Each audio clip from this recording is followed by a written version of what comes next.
certezas da sua fé. A carta de 1 João é sobre isto, sobre as certezas da sua fé, da nossa fé em Jesus Cristo. Aquilo que é certo e é certo nesta fé e em Cristo. E nós vamos ser abençoados por esta carta, sermos abençoados por esta carta nestas semanas, nestas quartas-feiras. 1 João você encontra mais para o fim do Novo Testamento, há 3 cartas de João. Nós vamos focar na primeira carta então, começando hoje.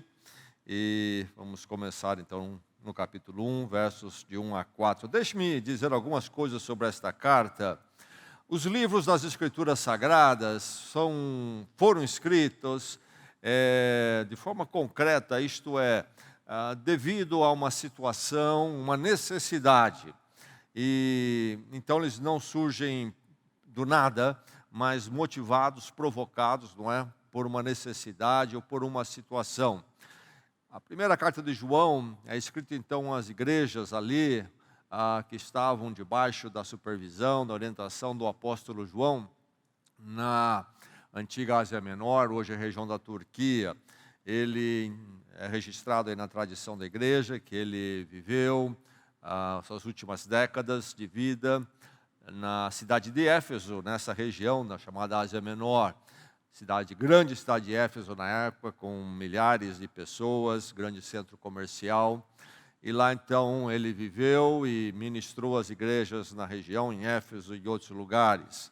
E esta carta dele, endereçada às igrejas, algo está acontecendo aqui. Isto foi por volta ali do ano 80, 90, depois de Cristo, então já para o fim do primeiro século da nossa era.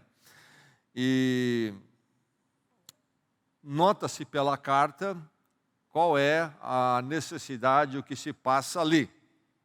A carta não diz, é esse o problema aí.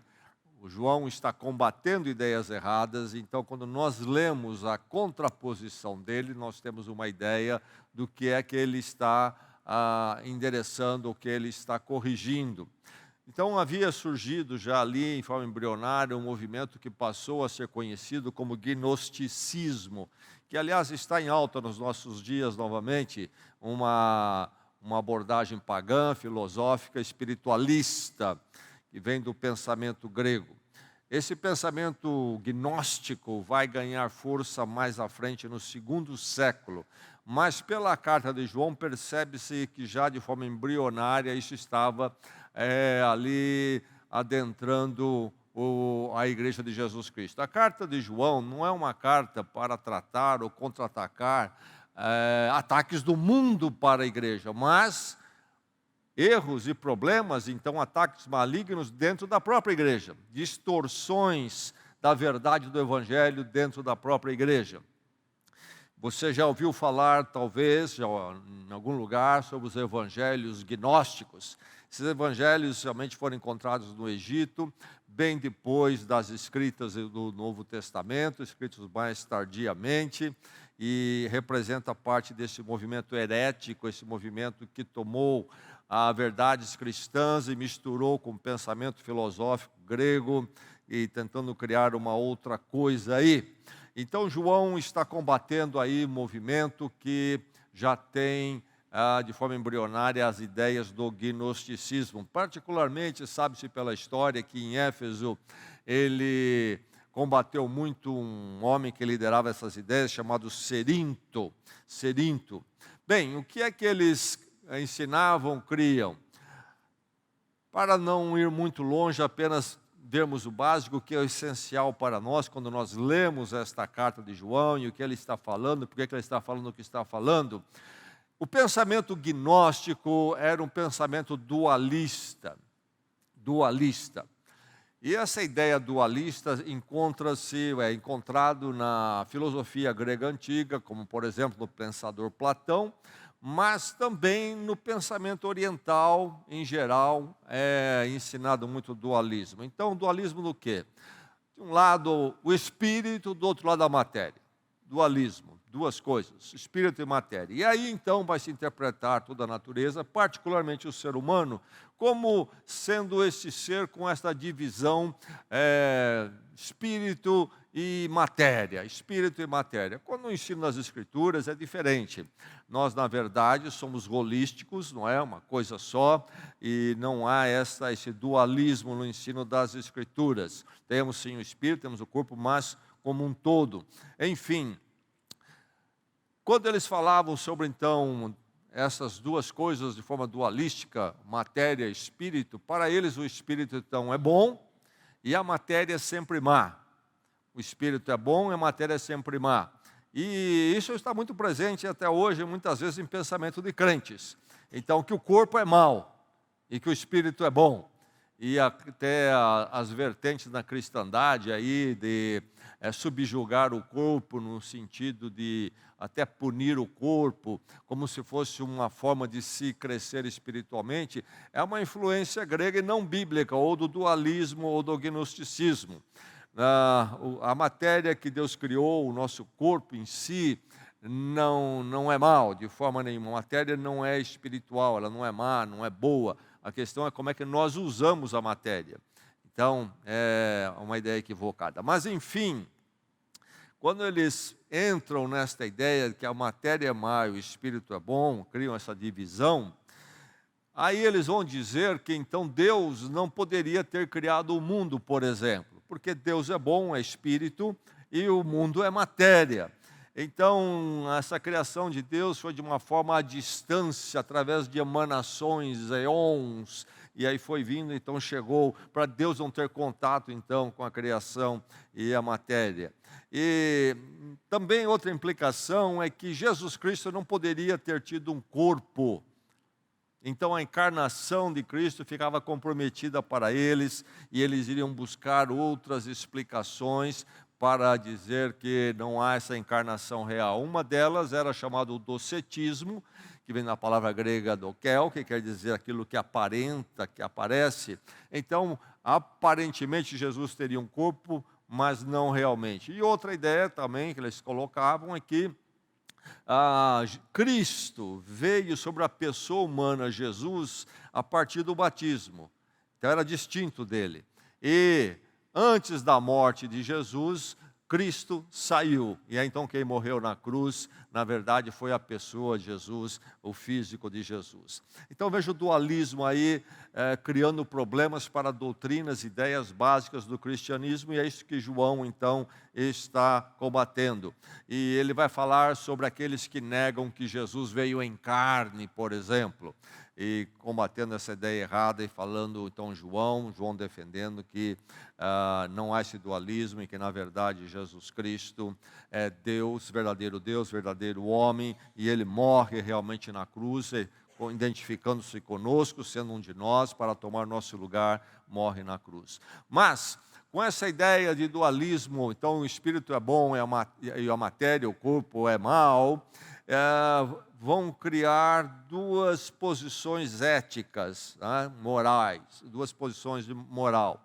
Uma vertente deles diria o seguinte: olha, a matéria é má, o corpo é mau, e o espírito é bom, então precisamos negar o corpo, tudo o que ele quer, e aquele caminho da vida ascética. As pessoas que, por exemplo, fogem da vida, tentam fugir de qualquer prazer humano, isso está embutido na ideia dos mosteiros, essa abordagem de vida. Bem, essa é uma forma de eles levarem, mas havia outra vertente que dizia o seguinte: olha, o espírito é bom, a matéria é má, e o que eu faço na matéria, no corpo, não tem nada a ver com o espírito. Então, e ao contrário, ao invés de uma vida ascética, abrindo mão, evitando tudo que seria o prazer do corpo, busca do corpo, esses se entregavam de forma libertina, porque o que faziam no corpo não tinha importância.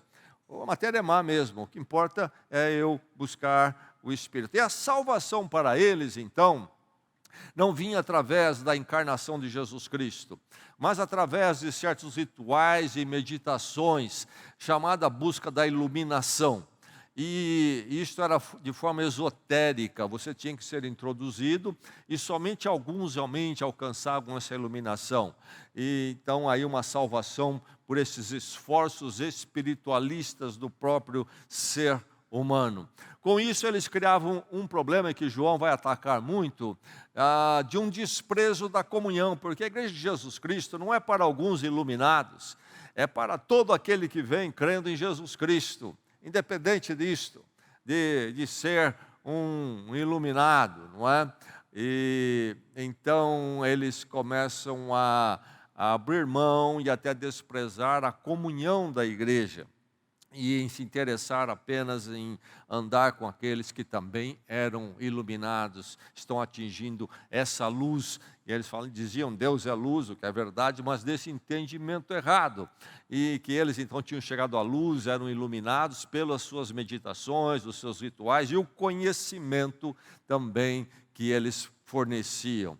Bem, aí está, em poucas palavras, o gnosticismo, ou pelo menos o movimento embrionário, os primeiros passos desse movimento, mas que já no fim do primeiro século, isto é, estamos falando aí depois de 60 anos aí, depois, aos 50, 60 anos depois da morte de Cristo, a igreja já sofrendo com a entrada de ideias erradas, distorcendo a doutrina cristã. Muito bem. Agora nós vamos então a João 1 João 1:4, porém, antes eu vou destacar um verso nesta carta, 1 João 5:13. Ele diz assim, falando desta carta e todas as colocações dele, escrevi-lhes estas coisas a vocês que creem no nome do Filho de Deus, para que vocês saibam que têm a vida eterna. Você já percebe aí uma colocação de João, como diversas da carta dele, sempre reafirmando certeza, garantia para o crente em Jesus Cristo. Escrevi-lhes estas coisas a vocês que creem no nome do Filho de Deus, para que vocês saibam que têm a vida eterna. Não é uma questão de se você chegou à iluminação que estão dizendo por aí, mas a questão é se você creu no nome do Filho de Deus. Filho de Deus, vocês têm a vida eterna. Não é uma incerteza, mas é uma garantia. Muito bem. Vamos ao texto então de João capítulo 1, 1 João 1, de 1 a 4. Ouça a palavra do Senhor, o apóstolo João faz essas declarações. O que era desde o princípio, o que ouvimos, o que vimos com nossos olhos, o que contemplamos e as nossas mãos apalparam, isto proclamamos a respeito da palavra da vida. A vida se manifestou, nós a vimos e dela testemunhamos e proclamamos a vocês a vida eterna, que estava com o Pai e nos foi manifestada. Nós lhes proclamamos o que vimos e ouvimos, para que vocês também tenham comunhão conosco. Nossa comunhão é com o Pai e com seu Filho Jesus Cristo. Escrevemos estas coisas para que a nossa alegria seja completa. Escrevemos estas coisas para que a nossa alegria seja completa. Esta é a palavra do Senhor. A história antiga diz que o homem estava muito deprimido e procurou um médico numa pequena cidade, e o médico então, depois de ouvi-lo, fez algumas recomendações a ele, tentando ajudá-lo.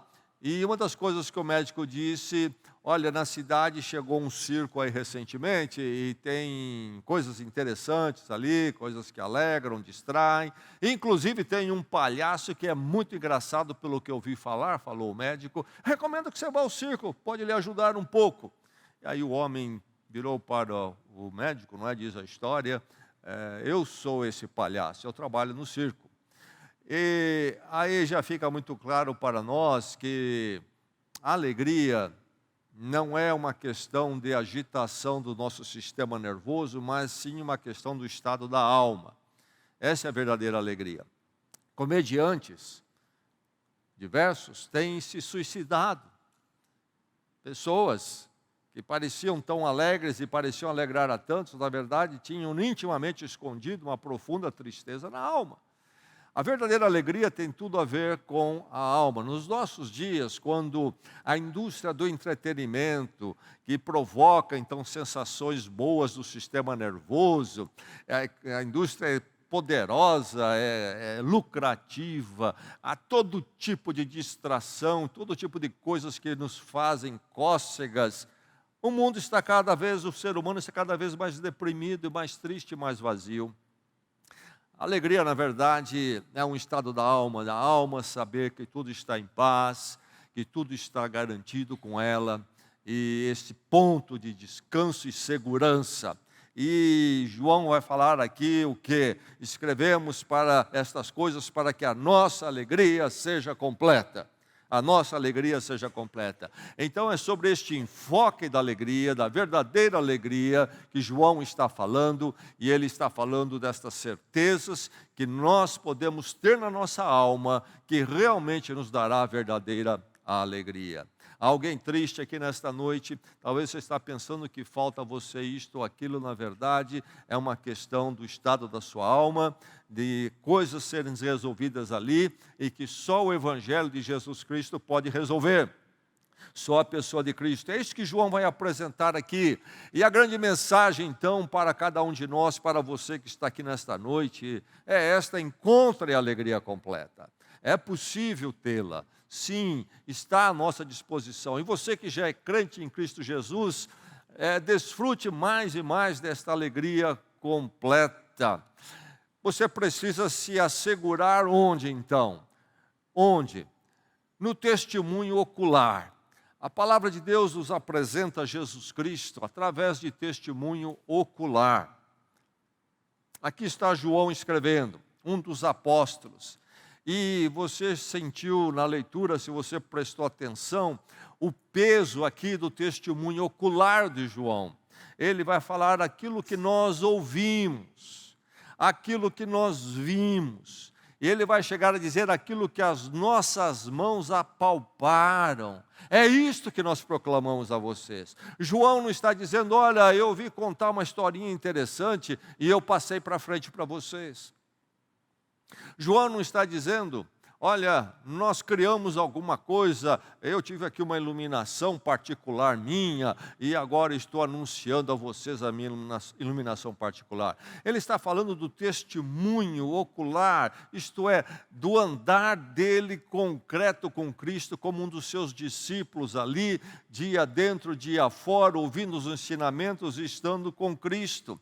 Por isso ele vai dizer aquilo que, o que era desde o princípio. Quando você se reporta ao Evangelho de João, ele começa o seu Evangelho falando sobre o princípio ser a palavra, e a palavra era Deus e estava com Deus, isto é, falando de Jesus Cristo. E aqui ele se volta a esta mesma abordagem, conceito, mas ele diz que esta palavra, que ele chama aqui de palavra da vida, no verso 1, esta palavra da vida se manifestou de forma corpórea e concreta, Jesus Cristo, Deus encarnado. Então vimos com os nossos olhos, contemplamos, nossas mãos apalparam, a vida se manifestou, nós a vimos, diz o verso 2, a vida se manifestou, a palavra da vida se manifestou, nós a vimos e dela testemunhamos e proclamamos a vocês a vida eterna.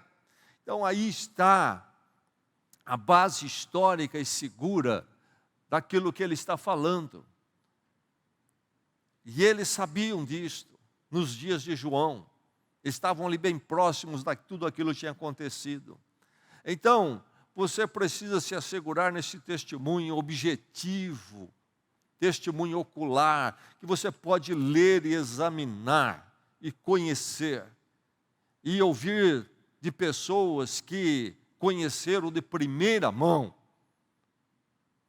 E nos dias de João, alguém poderia levantar e questioná-lo e desacreditá-lo até, e ele afirma por escrito o que ele está dizendo. Mas ele já havia anunciado a eles, ele está dizendo há muito tempo atrás, muito próximo ali dos dias de Jesus Cristo. Então, encontrar a alegria completa passa por nós termos esse conhecimento do Cristo encarnado e revelado a nós, de forma garantida e segura, e nas nossas mãos está tudo aqui para conhecermos. Então não caminhamos por especulações, por divagações e imaginações espiritualistas de alguém que viu, teve a visão, ele transcendeu o corpo, e então ele tem algum segredo para contar para nós de como não.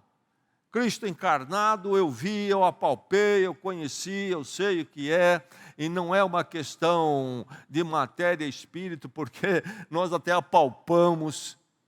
É Deus encarnado, verdadeiro Deus, verdadeiro homem, que veio andar entre nós. E aí está então o testemunho ocular que pode dar essa garantia, que vai então ser necessário para a minha alma chegar à alegria, meu verdadeiro ser chegar à alegria. E aí então, se essa alegria chegar à minha alma e provocar algumas sensações boas no meu físico, no meu sistema nervoso, ótimo. Mas, independente da intensidade do agitar do meu sistema nervoso, a questão é se lá na alma está resolvida essa garantia, está lá ou não, esse testemunho chegou lá, estou firmado nele, não em especulações, mas num testemunho objetivo. Encontrar a alegria completa depende disto. Encontre a alegria completa, então, envolvendo-se no relacionamento com Deus. Não é só uma questão, sim, o testemunho existe, ele é ocular, é verdadeiro, e agora eu sei disso. Se você parar por aí, é pouco, não chegará à alegria completa que João diz que podemos ter. É preciso agora então, sabendo desse testemunho, sabendo dessa verdade concreta, de quem é Jesus Cristo, você envolver-se no relacionamento com Deus, através de Jesus Cristo. Ele morreu a minha morte, toda a minha culpa caiu sobre ele. Deus graciosamente fez isso, não porque eu merecia, mas porque Ele é grande em graça e olhou para mim em Cristo. Em Cristo Ele colocou tudo ali na cruz e a minha culpa foi colocada sobre Ele. Então eu tenho perdão diante de Deus, tenho relacionamento com Deus agora, sou perdoado por Ele em Cristo e eu ando com Ele. Nossa comunhão, diz o verso 3, nossa comunhão é com o Pai e com o Seu Filho Jesus Cristo. É com o Pai e com o Seu Filho Jesus Cristo. E João, como faz no seu Evangelho, sempre tem uma abordagem trinitária. E aqui ele cita particularmente, nesse verso, a pessoa de Deus e de Jesus Cristo. A nossa comunhão com os dois. Deus manifestado, Deus Pai manifestado em Jesus Cristo. E se nós temos comunhão com o Pai, precisamos ter comunhão com o Filho, isto é, aquele que veio e morreu por nós, envolve a morte dele por nós. Comunhão com Jesus Cristo envolve toda a vida e obra de Cristo, principalmente a sua morte por nós. E aí é que nós temos comunhão com o Pai. E aí então tudo caminha junto, esta comunhão com Deus, através da Trindade, desta obra completa, envolvendo toda a divindade. Então, a alegria completa é conhecer o testemunho ocular, a verdade do Evangelho, do Jesus histórico, concreto, e aí então, através de Jesus, nos envolvemos na comunhão com Deus. Poder relacionar com Deus. Lá estavam os gnósticos falando que o relacionamento com Deus não era para todos, somente uns iluminados aqui chegaram à luz, que é Deus. Mas aqui ele vai dizer, não. Nós temos comunhão com Deus, através de Jesus Cristo, nós interagimos com Deus, nós falamos com Deus, e Deus fala conosco através da sua palavra.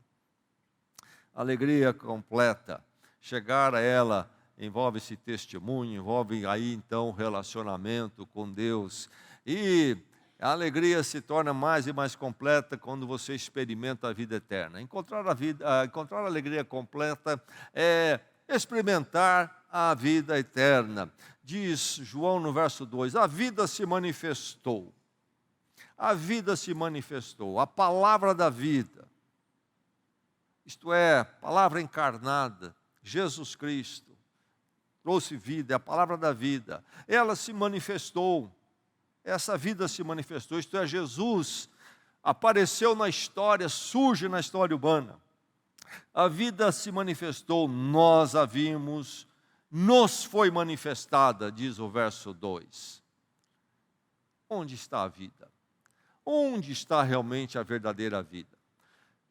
Eu preciso começar a viver, alguém diria. Você já ouviu isto? O que é viver realmente, no sentido pleno da palavra? Jesus Cristo diz no Evangelho de João, eu vim para que tenham vida e a tenham de forma plena, plenamente. Somente em Deus, e Deus em Cristo, então, é que nós encontramos a verdadeira vida. Não é na intensidade do trabalho, nem na intensidade do lazer que encontramos a verdadeira vida, o que é realmente a vida. Mas em Deus e através de Cristo. No Evangelho de João, Jesus vai dizer mais também o quê? Eu sou o caminho, a verdade e a vida. E a vida. Enquanto nós não chegamos a Deus e Deus em Cristo, nós não conhecemos a vida. O que é realmente viver?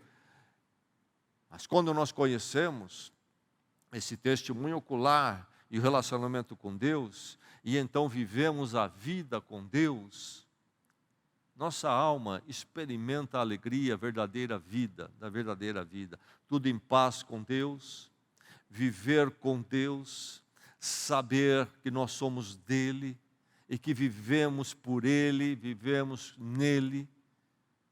Aí está a vida. Fora da vida com Deus em Cristo, o ser humano é considerado espiritualmente morto, isto é, morto para Deus, na palavra de Deus, no ensino apostólico, no ensino de Cristo. Não há esperança, não há sentido para a vida, não há um significado transcendente, não há perdão pleno, portanto não há paz na alma. Aí não há vida. Não importa quanto eu me arrebente em prazeres, baladas e tudo mais. Somente quando essas coisas são resolvidas, elas são resolvidas com Deus em Cristo, é que eu encontro vida. Vida não acontece sem Deus e sem Deus em Cristo. Encontro então a alegria plena, experimentando a vida plena, alegria completa na vida plena. Mas ele diz ainda no verso 2, então, proclamamos a vida eterna. Proclamamos a vida eterna. Alegria completa, você a encontra vivendo nessa dimensão eterna. Aí está um grande aspecto para se encontrar vida. Quando nós temos, lá no nosso íntimo, na essência do nosso ser, toda essa certeza, essa garantia, e esta obra de Deus em Cristo, que nos dá a certeza também, então, de que somos dele, para ele, hoje e para sempre.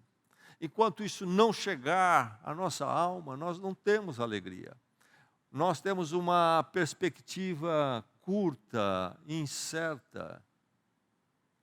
E isto oprime o nosso espírito, a nossa alma, porque o nosso espírito clama pela eternidade. Ou não. Ou não. Só quando em Cristo, então é levantado este bloqueio, podemos ver a eternidade, somos de Deus para sempre, aqui a alegria chega à alma, chega ao íntimo, chega à verdadeira pessoa. Encontre a alegria completa, experimentando a vida eterna. E vamos lembrar mais uma vez o conceito de João de vida eterna. No evangelho dele, Jesus fala muito sobre vida eterna. E o comum, até por causa do dualismo no pensamento, é que vida eterna é alguma coisa que acontece depois da morte. Esse não é o conceito bíblico. Esse não é o conceito do evangelho. Na oração sacerdotal de Jesus Cristo, em João 17, Ele vai, entre as coisas que ele vai orar que a vida eterna é conhecer a Deus, que conheçam a Ti, a vida eterna, diz ele lá. Vida eterna é agora e para sempre. Vida eterna, então, no Evangelho de João, é vida com Deus, em paz com Deus, relacionado com Deus, na alegria que tudo isto traz. A morte acontece, mas é um momento. A vida eterna não acontece depois, não, começa agora e não é interrompido na morte e continua para sempre. Isso dá ao nosso espírito e à nossa vida um outro sentido completamente a cada manhã que acordamos. É aí então a alegria chega, a alegria completa. E ele vai dizer aqui, para que também, no verso 3, tenham comunhão conosco. Tenham comunhão conosco. Se você se lembra na introdução, nos meus comentários sobre o que está por detrás nesta primeira carta de João, esse movimento gnóstico tinha um desprezo pela comunhão e estava perturbando as igrejas, com essa doutrina errada, com essa ideia errada, dualística, ideia errada sobre quem a pessoa de Jesus Cristo era, e chamando para um caminho dos iluminados, causavam um desprezo da comunhão, é gente comum, esses não são iluminados. E aí então a comunhão da igreja não tinha muita importância, e ele vai voltar a esse tema diversas vezes nesta carta, a importância da comunhão em Cristo, da igreja, e é para todo aquele que crê, que tem a vida eterna, que tem essa alegria. E aqui ele volta, ou pela primeira vez ele insiste nessa tese, coloca essa tese, também tenham comunhão conosco. Em Jesus Cristo, todos nós temos comunhão com Ele, com o Pai, diz ele, e também temos uma comunhão uns com os outros. Alegria completa envolve esse desfrutar da convivência na verdade. Não a convivência em algum mérito espiritualista meu. E se você também tiver esse mérito espiritualista, atingiu essa outra dimensão, esse outro plano, aí você então e eu estamos aí, nesse espírito superior. Não, é através da graça de Deus em Cristo, Cristo que encarnou, morreu por nós realmente. E então, essa é a verdade que ele proclama. E nessa verdade é que nós podemos comungar e comungamos em Cristo Jesus. E nós, ao termos esta comunhão e convivência na verdade, nós estamos desfrutando da alegria. Mas nós não temos uma comédia aqui a cada culto. Como assim a comunhão da alegria? É a comunhão e a convivência, não de um agitar do nosso sistema nervoso, mas quando nós estamos juntos e reafirmamos a verdade de Cristo que está em nós, do testemunho de João, e a nossa alma, o nosso íntimo sabe disto, e desfruta e afirma isto, aí está o verdadeiro caminho da alegria, e esta vivência nesta alegria. Meu irmão, minha irmã, que você possa ouvir as palavras de João, creio que elas se tornam muito relevantes nos nossos dias, nesse movimento todo espiritualista que está acontecendo aí no mundo. Essa sociedade nossa que já foi de tradição cristã, por influência católica romana, principalmente no passado, hoje já não é mais. É uma sociedade que busca todo tipo de espiritualismo. E são caminhos gnósticos, semelhantes, pensamentos semelhantes a esses que João está combatendo. Que eu e você, ao ouvirmos essas ideias aí fora, na mídia, vira e mexe, um artista faz essas colocações espiritualistas, você possa olhar para 1 João e lembrar qual é o caminho da alegria completa. Nesse caminho você nunca vai chegar, nesses caminhos espiritualistas, o ser humano nem você nunca vai chegar à alegria completa. Este é o caminho. Este é o caminho de encontrar a alegria completa. No testemunho ocular, nessa segurança desse testemunho, da fé cristã, a fé do Evangelho, concreta na história. Jesus Cristo veio, andou entre nós, foi visto, foi apalpado. E então no relacionamento com Deus, que é possível através de Jesus Cristo. E aí vivendo esta vida plena, temos vida, vida hoje e para sempre, temos essa dimensão perene. E nós, então, temos a possibilidade, o privilégio, o direito de conviver na convivência da verdade, na verdade de Jesus Cristo. Irmão, desfrute da alegria, minha irmã, desfrute da alegria de viver na presença de Deus. Presença essa revelada no Cristo histórico, que possibilitou a vida e comunhão eterna com Deus. É isso tudo importante para você ou não?